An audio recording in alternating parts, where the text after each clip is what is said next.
1 kilo দুধে কিভাবে ছানা তৈরি করব সেই রেসিপি আজকে দেখাবো। এখানে দুধটা প্রথমে আমি জাল দিয়ে নিচ্ছি, তারপর লেবুর রসটা নিংড়ে নেব। 1 কিলো দুধের জন্য আমি এখানে 3 চামচ লেবুর রস ব্যবহার করব। লেবুটা নিংড়ে নিচ্ছি। এরপর এই 3 চামচ লেবু রসের সাথে আমি দিয়ে দেব 3 চামচ জল। তারপর খুব ভালো করে গুলিয়ে এবার দুধটা যখন ফুটে যাবে তখন দুধের গ্যাসটাকে আমি বন্ধ করে দেব। তারপর ওপর থেকে এই লেবু জলটা দিয়ে দেব। যেসব বন্ধুরা আমার এই ভিডিওটি দেখছেন তাদের কাছে অনুরোধ রইল চ্যানেলটিকে সাবস্ক্রাইব করে দেবার আর একটা লাইক দিয়ে দেবেন। এরপর একটা চামচের সাহায্যে আমি এটাকে নাড়াতে থাকব। দেখুন খুব সুন্দর একটা ছানা তৈরি হয়ে যাবে।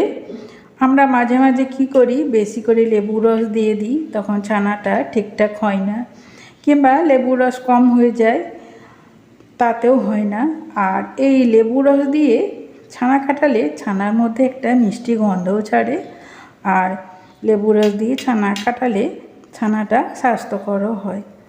এরপর আমি এরকম একটা চাকনি নিয়ে নিচ্ছি, তার উপরে একটা নরম সুতির কাপড়, তার উপরে আমি ছানাটাকে ছেঁকে নেব। কাপড় দিয়ে ছানা ছাঁকলে ছানার অতিরিক্ত জলটা বের করতে সুবিধা হয়, আবার ছাঁকনি দিয়েও ছেঁকে নিলেও হয়। আমি এখানে কাপড় দিয়ে ছেঁকে নেব। তার উপরে আমি গামছাটাকে বা এই কাপড়টাকে আমি একটা তারের মধ্যে ঝুলিয়ে রেখে দেব, তাহলে অতিরিক্ত যে জলটা সেই জলটা বেরিয়ে যাবে।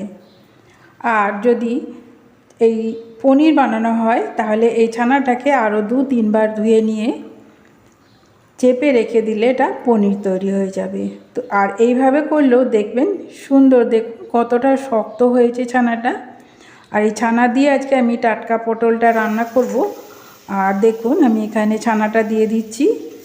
দেখুন কত সুন্দর হয়েছে ছানাটা। ছানাটা কিন্তু বেশ শক্তও হয়েছে।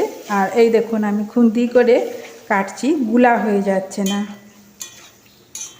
আর এখানেও দেখুন পিস পিস একদম, তবুও দেখবেন ছানাটা গুলা হয়ে যাবে না।